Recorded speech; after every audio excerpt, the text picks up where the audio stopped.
Welcome to Wisdom Teachings with Dr. Amanda Love. Today's topic: give everything back their experience. Give everything back their experience. Imagine for a moment a world made up completely of you. No other objects, people, or anything else to interact with except for yourself. See also that there is nothing missing in this world. Your world completely full in and of itself, content, abundant, and satiating. There is nothing to worry about in this world, no other thing or person to navigate, only you. Everything you see and everywhere you look, you just experience yourself. Now, what if I told you that this is actually true? That you never experience anything but yourself? Your own energy, feelings, perspectives, and awareness is all that you can ever know. Every person, object, or event you experience is simply a reflection of your projection onto it. You can't experience anything but yourself.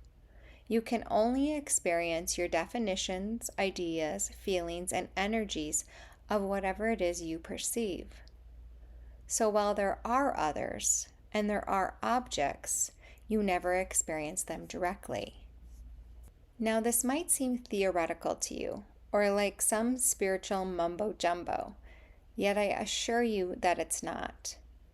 Try to experience something other than yourself without putting any projection, idea, definition, label, or meaning onto it and see what you experience.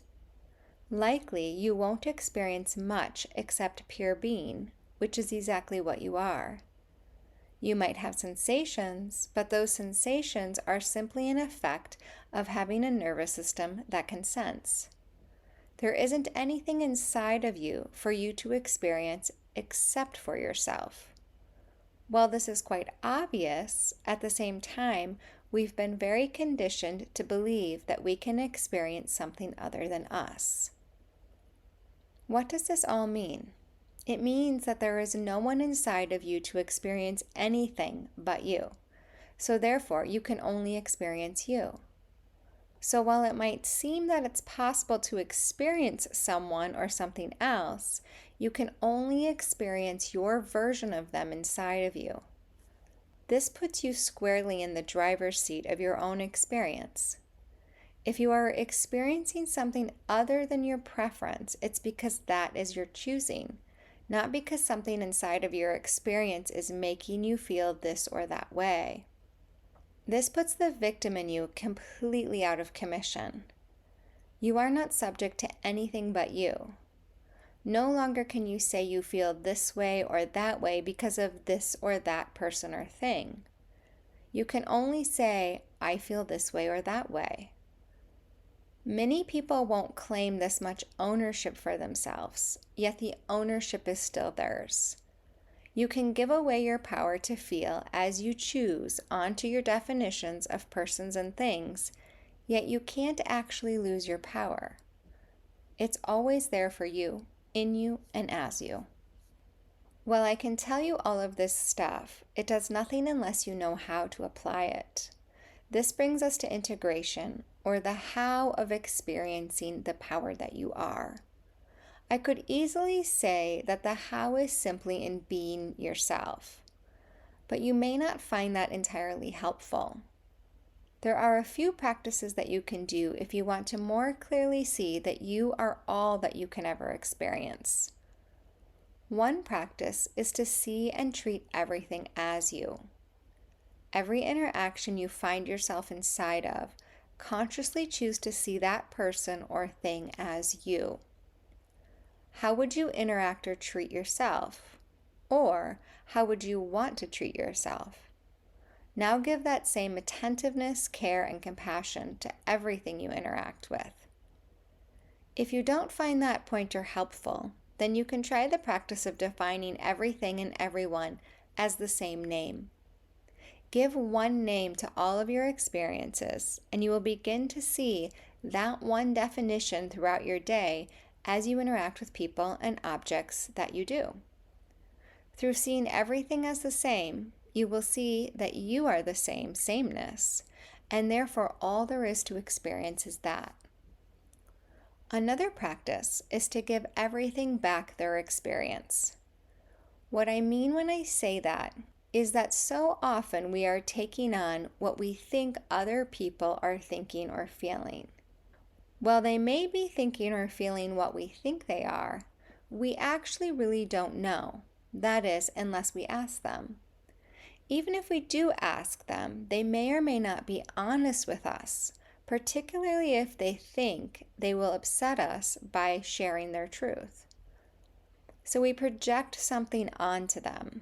They project something back onto us. And then we are all taking on our projections as our experience.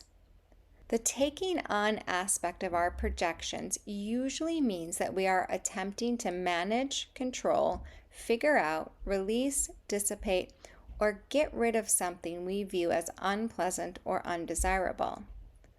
Essentially, we are trying to avoid something uncomfortable or that we perceive as bad from happening. Maybe that bad thing is someone being upset or experiencing something that they don't want to be experiencing. In us not recognizing our own power to choose our experience, we also assume that others don't either. So we feel obligated to fix things, and by things, I mean the way other people feel. We are doing this almost nonstop, even if we aren't aware of it, constantly trying to navigate other people's state of being so that we feel safe and okay, and failing to see that we really only ever need to navigate our own.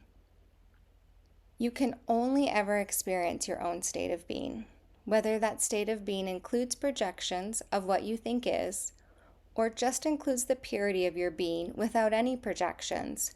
It is all you. You experience the freedom that you are the more you give everything back their experience. When you do, what you are really doing is simply resting back into your own pure state of already goodness, already okayness, and that everything is well. You don't have to get to well by taking on your projections of other people's states of being and trying to control them somehow. Rather, you come from a wellness and allow everything inside of your experience to have whatever experience it wants.